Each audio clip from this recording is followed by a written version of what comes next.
damage, and we'll bring you live coverage when that happens. Stay tuned. This has been a special report from WCHS-TV News 8. Stay tuned to News 8 for further details as they're available.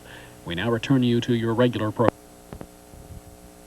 Air, and right now we can't see anything but clouds, but we understand that the planes are in the air and are expected to arrive at Yeager Airport any time now. News 8's Bob Aaron is standing by live at Yeager Airport with the latest. Bob, what is the latest?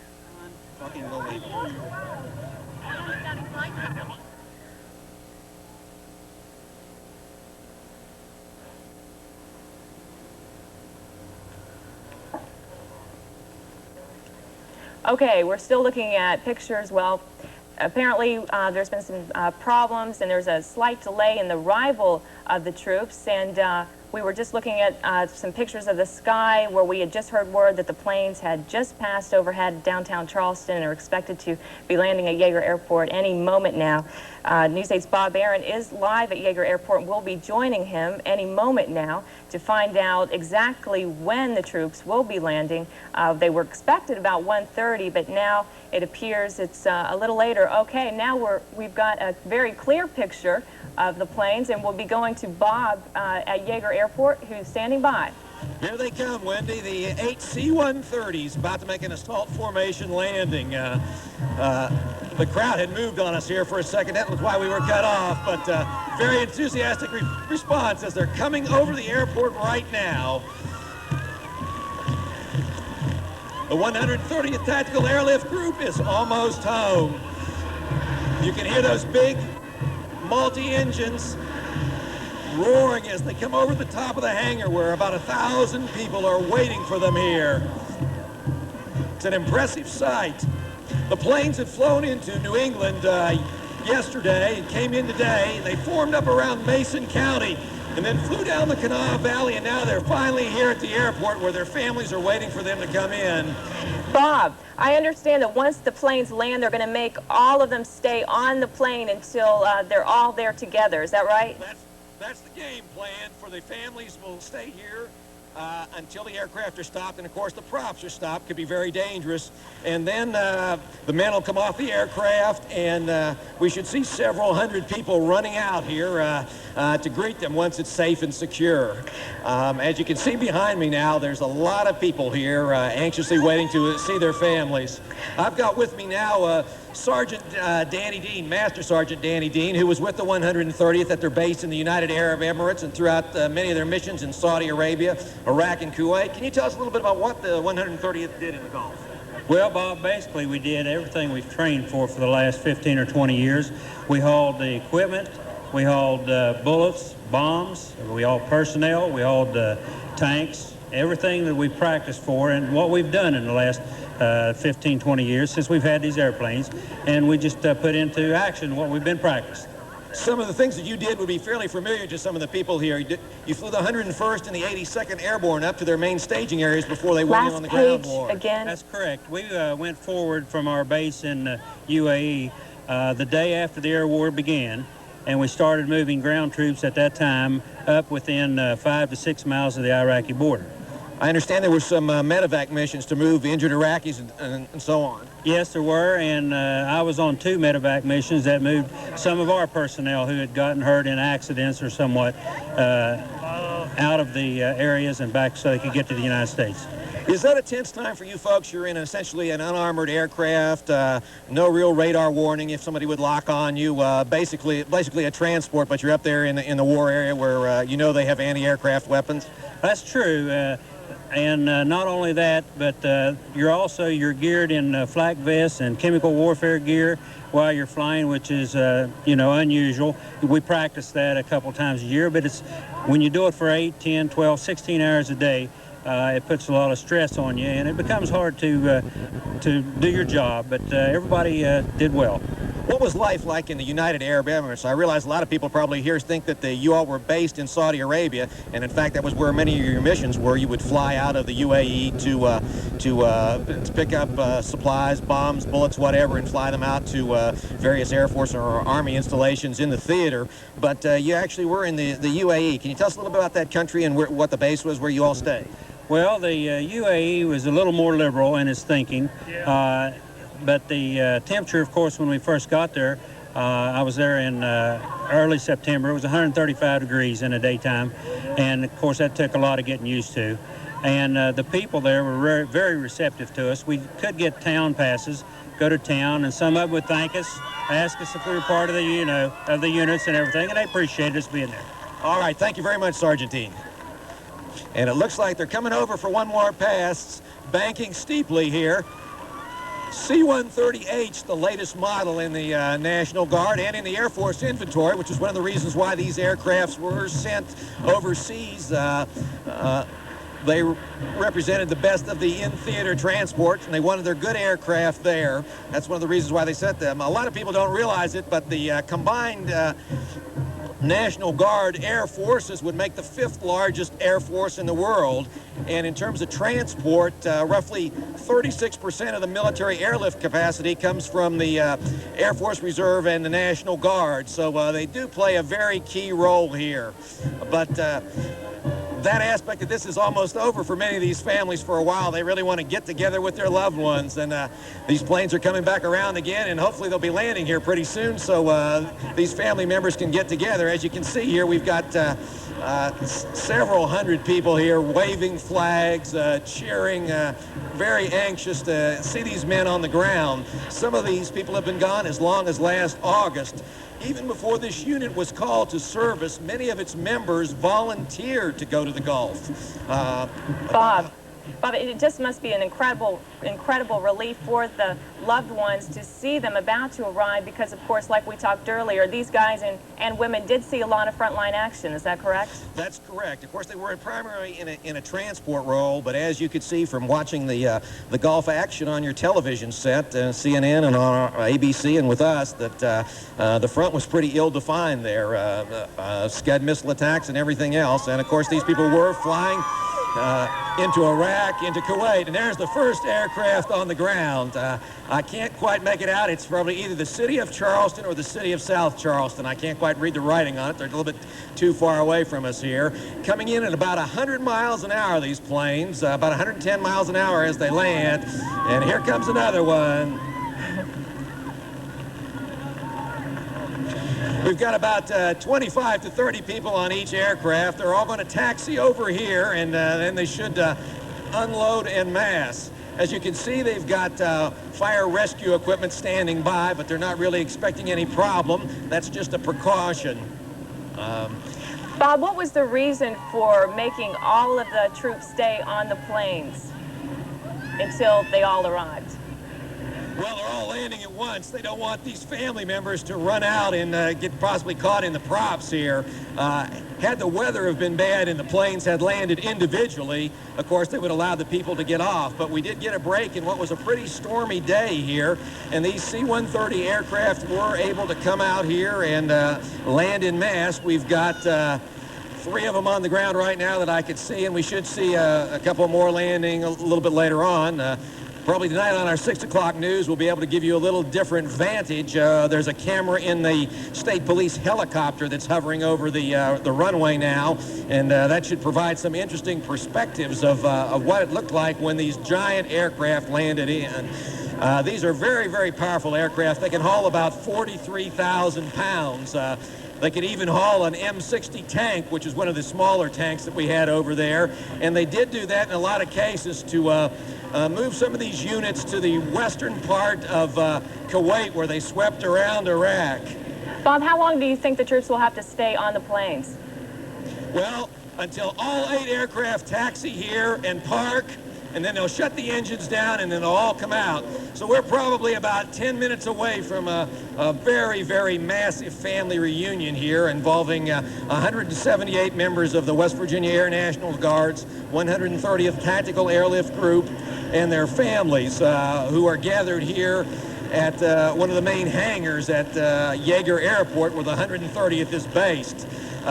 You don't really think of West Virginia as being much in the way of military bases, but the unit here probably has 1,000 members altogether, including civilian technicians and the airmen who come here on weekend duty, and probably pumps about $10 million into the local economy directly.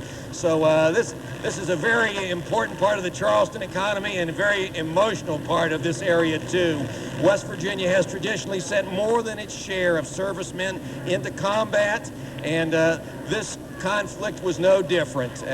Bob, how long have some of these folks been gone? Well, Wendy, I'm having a little problem. A little boy just stepped on my earphone, and I can hear you again. That's good. Some of these people have been gone since August and early September, but the bulk were activated in October. The 130th initially fulfilled its commitments by volunteers, but eventually the airlift mission assigned to the Guard over there became so great that they had to activate this unit. Now, they didn't activate everybody in the unit, but they did activate many of them. As I said, there's about 1,000 people altogether, and about 200 are on this aircraft. Let's talk to this little guy here, see if he wants to see his dad. Can you wait much longer?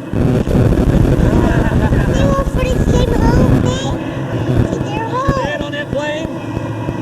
He's on that plane. On that one? That one. See that one? Yeah. What's your name? Bobby. What's Bobby's last name? Hiddings. Bobby Hiddings. So how long's your husband been gone? He went over in October. And what's your name? I'm sorry, ma'am. My name is Mona Hiddings. And what's his job? Is he air crew? He's a navigator. Navigator on board the crane. He came back briefly on emergency leave, didn't he? Yeah, he did. We talked to him at the airport. Right.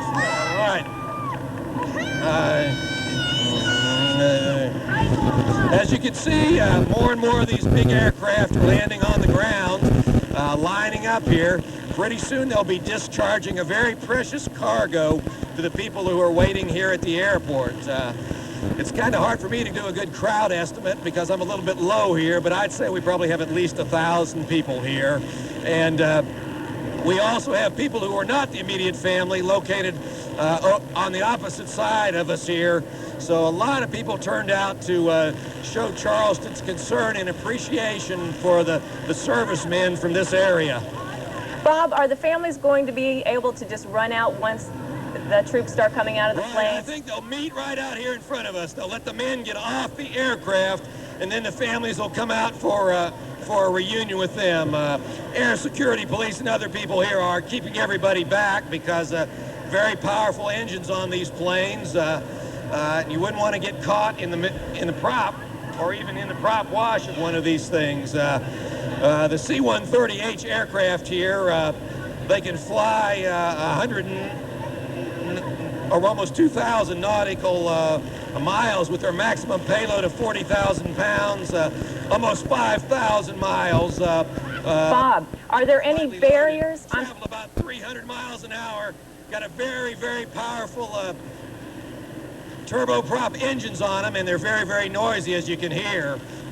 Yes, indeed. Bob, let me ask you, are there any barriers to keep the crowds back from going out there? No, everybody's kind of on their own, but there are air security policemen here and other military personnel, and I think most people have the good common sense to wait. But at a point that's not too long away from us here, Wendy, we're going to see these servicemen come out and get back together with their families. Bob, do you happen to know if any of the soldiers that we'll be seeing in the next few minutes suffered any injuries while they were in the war? I'm sorry, Wendy, can you repeat your question? Yeah, do you know if any of the troops suffered any injuries over in the Persian Gulf War? Well, none of them were combat wounded, I know that. I don't believe there were any accidental injuries, but we're not really sure about that. Sergeant Dean, were any of the men hurt over there? Of our men, yeah. No one was hurt in, as a casualty. Now, there were a few people that had, I know one fellow broke his arm, another one hurt an ankle real bad in accidents working on the aircraft or, in one of their jobs. But no one is a casualty of war.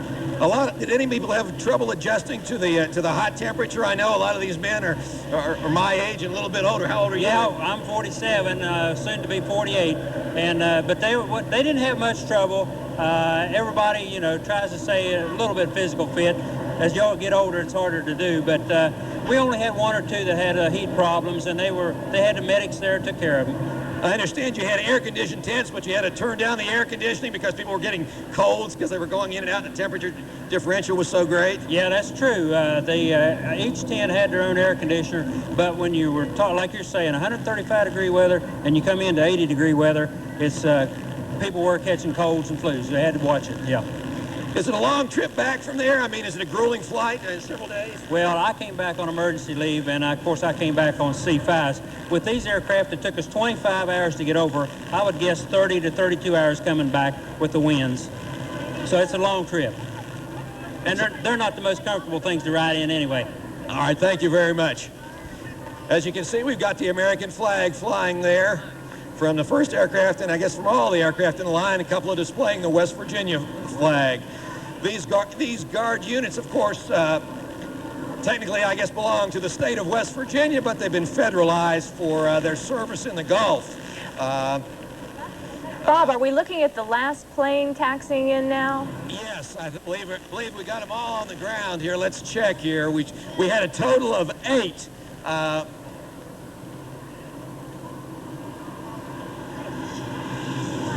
they're all down, Bob. They're all down. They're all on the ground now. You can see they've already got their cargo ramps partially lowered at the rear. So it won't take them very long to get off once they get spotted in the proper position. You see the ground crews standing by out there, directing the aircraft in. I was noticing the expressions on the people's faces, and it's just such a mixture of tension and anxiety, and just the long wait is almost over, and you can just see it in their faces.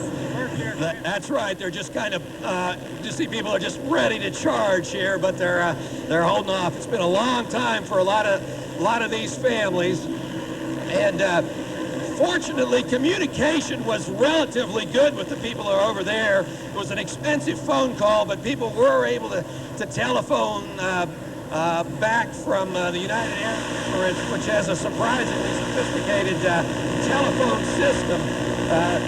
The airman told me you could purchase a little card, and you would put that in the phone, and you could talk as long as it was paid for. I don't even know if you can still hear us, Wendy. The aircraft from these powerful engines, these powerful motors, even though they've already feathered several of the props, is very, very loud.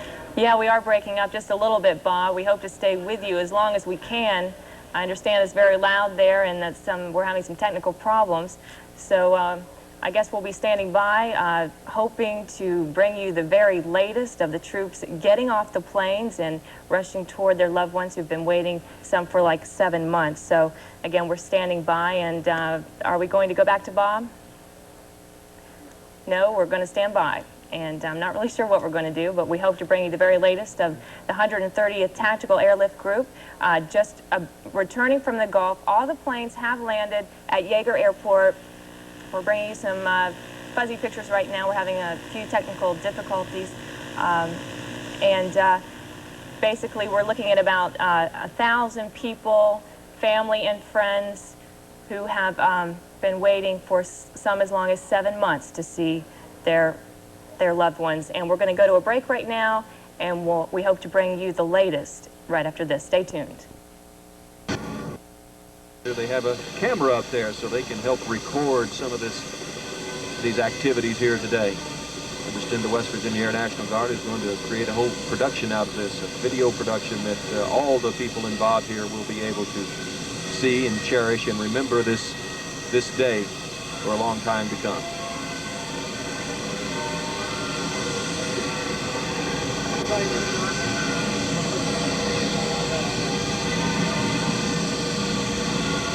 Lieutenant Ron Garton is here. He's been sort of running the whole show here today, looking a little hairy many times. How's it going right now, Ron? Oh, we've been overwhelmed with help here. I don't think there isn't a person in the Kanawha Valley that hadn't helped with this thing, and we want to take this opportunity to thank them for, number one, their supporting of the troops and the families, and helping us during the separation of their service members while they've been in the desert.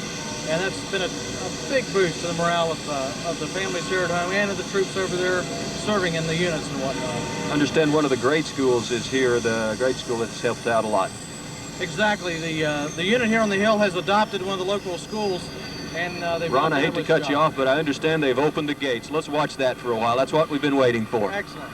Thanks, Ron. Let's go to those pictures. The gates are about to open. And the Herbert Hoover High School Marching Band is striking up the tunes to welcome them home.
You can almost feel a collective sigh of relief as all the loved ones, all the people aboard the aircraft meeting each other for the first time in more than 7 months. Many of them more than 7 months. Some may not have been over there for that long, but it is a collective sigh of relief as they finally hold each other that they've been waiting to do for so long. Airplanes have stopped. The lead aircraft, the Spirit of West Virginia, they've taken the stars and stripes off of the lead aircraft and all the other flags off the aircraft as well. I'm sure those flags will be put in a very special place because they did fly as these airplanes were coming back in to bring all these troops back from their duty in the Middle East. Behind me, the families are now getting reacquainted after so long of being apart.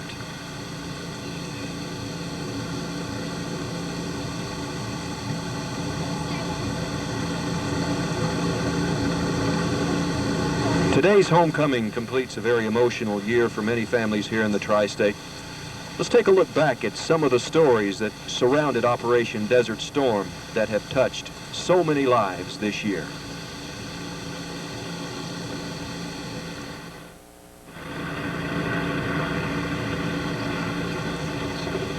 And when you finish the whole schedule, the last target, tell us rounds complete.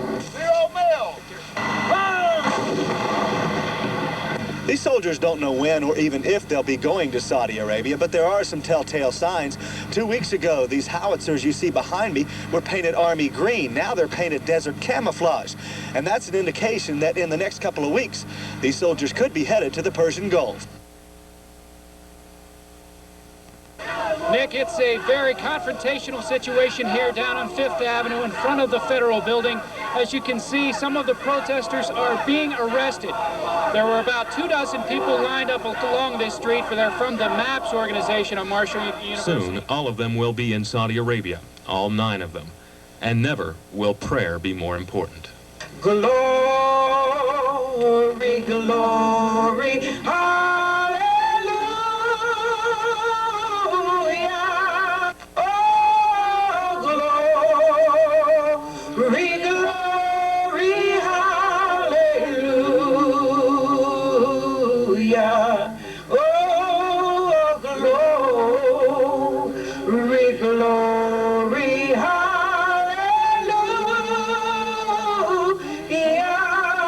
Here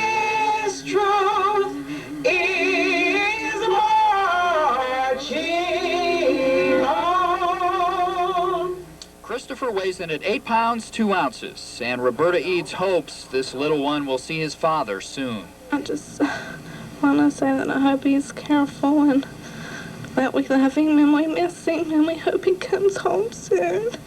Oh, I'm just so proud of him. I'm glad that Sean's doing his job, though, to just, you know, free the country and everything. It really makes me proud of him. States of Tennessee, Kentucky, and West Virginia on parade as they prepare to journey to the Arab Kingdom of Saudi Arabia. This West Virginia jacket, when the Mountaineers are on the field, we want you all back here rooting them on next fall. God bless all of you. Randy is one of the Air Force fighter pilots who discovered a downed Navy pilot, then shot down an enemy truck while an Apache helicopter scooped up the Navy soldier. Even when it was happening, I really couldn't believe it actually was coming together, just to hear the guy on the radio, to know that he was there and we could go and pick him up. He felt that he had been sent to Saudi Arabia for a purpose. It seems like the whole Goff family is smiling. Randy, his wife Diane, and their baby Tyler have reason to be proud. I think he's a hero, and I know he'll always be with me. Life without Dad can be empty. Meantime, everyone wears buttons with pictures of their special guy. My dad. I have it on because I miss him a lot.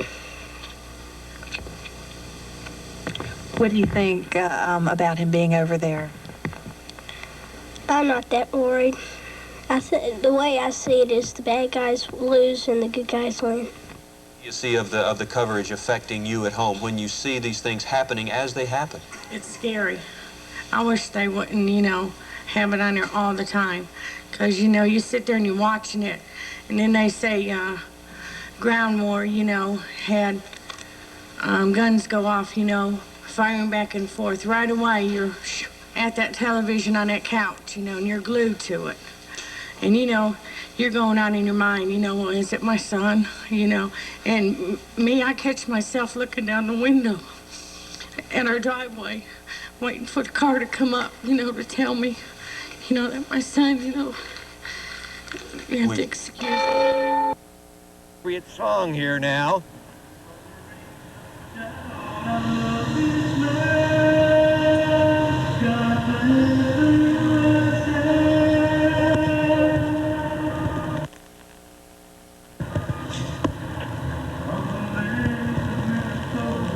You can get an idea of the size of the crowd that was here now that it's expanded out from the hangar and is at the various aircraft where the servicemen are being discharged from or actually already out of.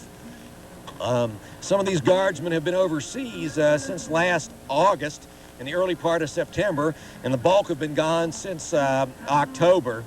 They'll be coming back to their various civilian lives here, many of them in the Kanawha Valley. One of the aircraft commanders is almost back at work already. Jeff Bubar, who's the airport manager here at Yeager Airport, was one of the guardsmen activated for this detail. Governor Gaston Caperton on hand here to greet these people on their arrival. Many of the top brass, of course, from the West Virginia National Guard. General Copenhaver and various other dignitaries here as these people come in to greet them. Got some American Legionnaires who fought their war at a different time, but a very, very enthusiastic greeting here for the members of the 130th Tactical Airlift Group on their return to Charleston.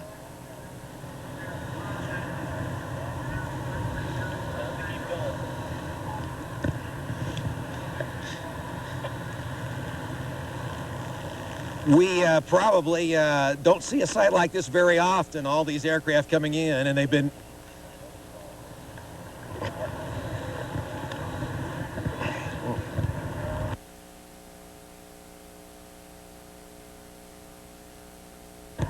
We're trying to get with a couple of the people that have arrived or family members. We're at some distance from us. They're keeping us back, for, at least at this point, for the family reunion, but It's a very emotional moment for hundreds and hundreds of people.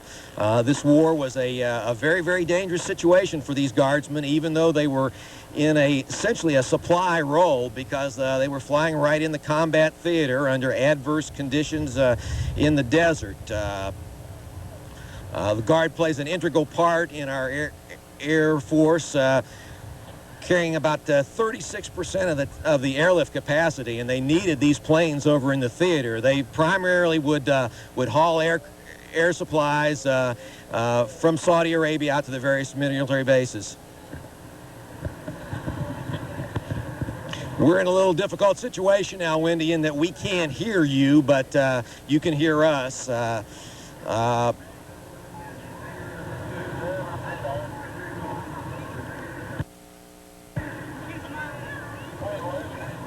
Everybody's gathering probably here in the next few minutes in one of these hangars. Maybe hear a few words from the officials that are here, but for this moment, it's a family moment. People getting together with their loved ones, and it's a thing that they've waited for a long, long time here.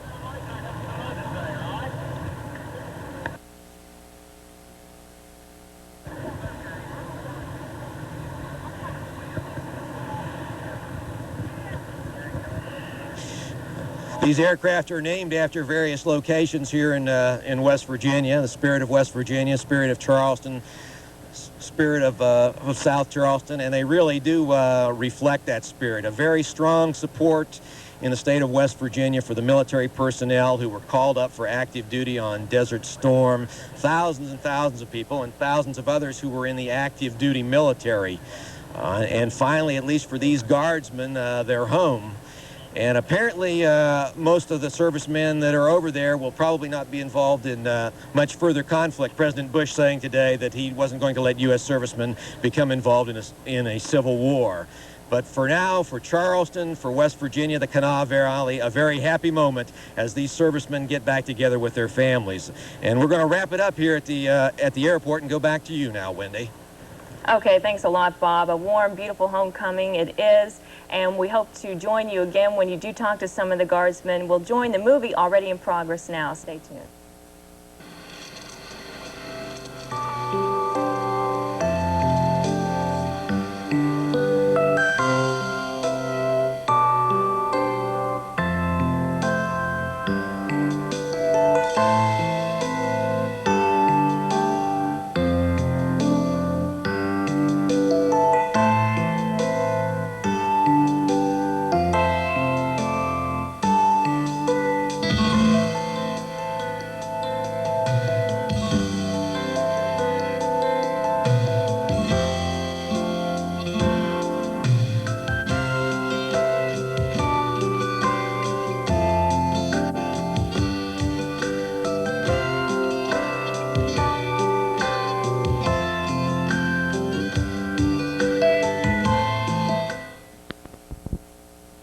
Just returned from the Gulf. With me now is John Hannigan, a Fayette County resident. Yes. How's it feel to be back? Great. It feels great. Tell us a little bit about life in the Gulf. A lot of sand, a lot of wind, a lot of heat. What were you doing over there? Computer operator with aircraft and all that.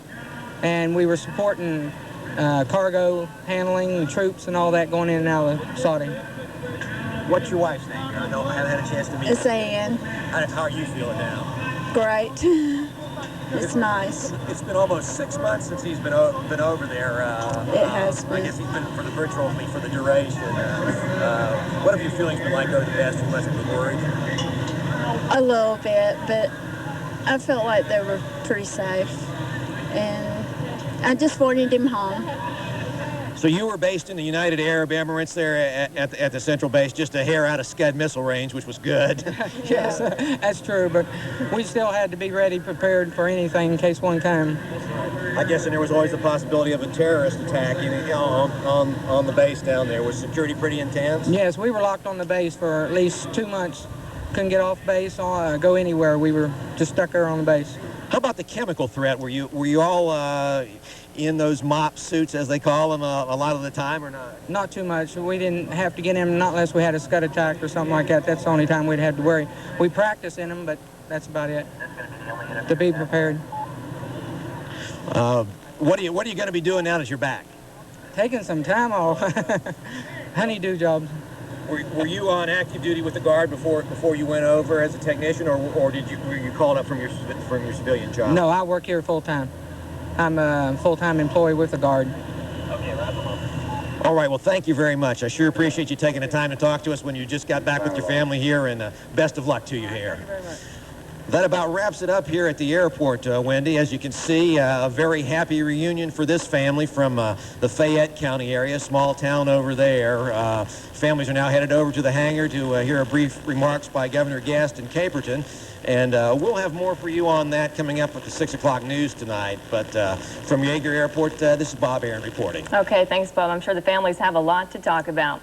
Again, about 200 members of the 130th Tactical Airlift Group have just returned from the Gulf and reunited with their families. And, of course, we'll bring you full coverage of today's events tonight on News 8 at 6. Until then, have a good afternoon. This has been a special report from WCHS-TV News 8. Stay tuned to News 8 for further details as they're available. We now return you to your...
West Virginia 130th Tactical Airlift Group.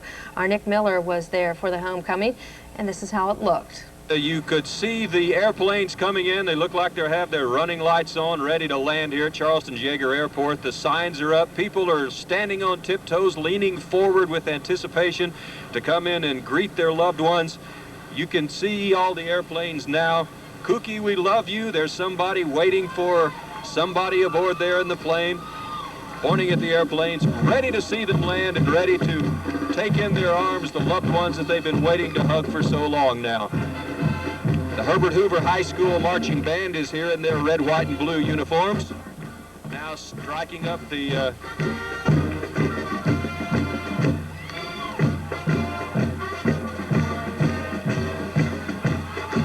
they're passing over us just about right now. As you can see, they're flying over the Herbert Hoover High School Marching Band now. You'll just let you listen to the music and experience this moment.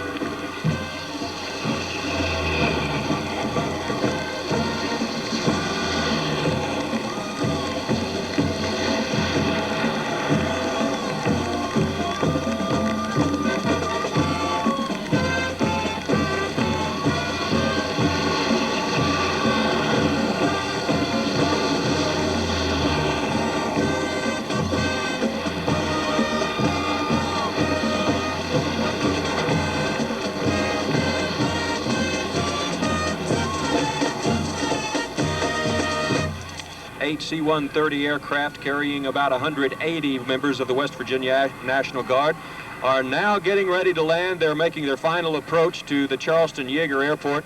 Just moments ago, they flew over very low in formation over this crowd, and you could almost feel the excitement. You could feel the excitement. You could feel the hearts almost bursting out of the chest of the people here with the emotion, with the pride, with the anticipation that they have to finally be able to hold their loved ones in their arms again. You can see the first airplane has now touched down at the Yeager Airport runway. C-130 Hercules transport plane, known many times as the transport truck of the Army and the Air Force, the Navy and the Marines. I think every branch of service has a few of these airplanes. They are very versatile. They've been carrying, like General Stewart told us a little while ago, carrying everything from plywood to people to bombs to everything else that they transported around the theater of operations in Saudi Arabia and the Middle East. More faces of anticipation as they wait for their loved ones to be able to come off the airplanes. You can hear the squeals of delight as another of the C-130s touches down on the runway behind me here.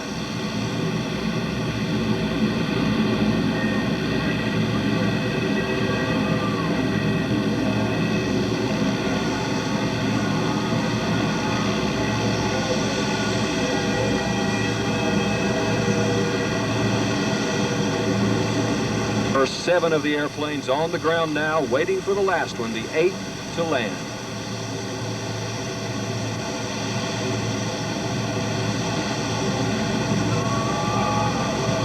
And the last airplane, the 8th West Virginia National Guard C-130, has touched down at Charleston's Yeager Airport. It was a day that nearly 2,000 West Virginia families won't soon forget. They were able to put away the yellow ribbons and the holiday decorations that have been waiting for a loved one. Today, the soldiers are home. Our Monica Robbins has the story.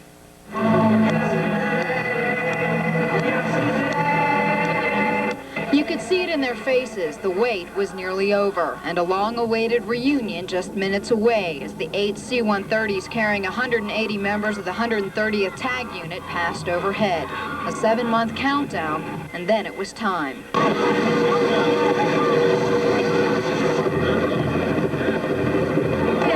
Just no words. It feels great to be home. We were just really nervous.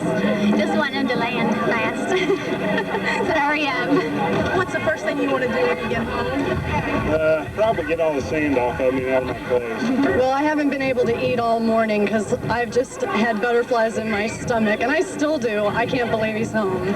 Nearly 1,000 family members and friends came proudly displaying American colors and yellow ribbons representing a loved one in the desert. Like a floodgate came the tears of joy, squeals of happiness, and sighs of relief. It's overwhelming. It's very loving. It's very touching. I love it.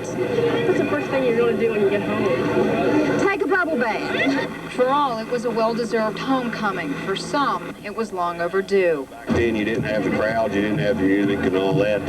You just didn't have it for that period of time. Today people are more aware. I think they appreciate more what you do. At least I hope they do. And as they leave behind desert storms, sands, and scuds for warm beds and blue jeans, the military offers a pat on the back for a job well done. As General Schwarzkopf said, prepare the battlefield. And I think it's a testimony when the ground war lasted 100 hours as to how effective that preparation was by the air power.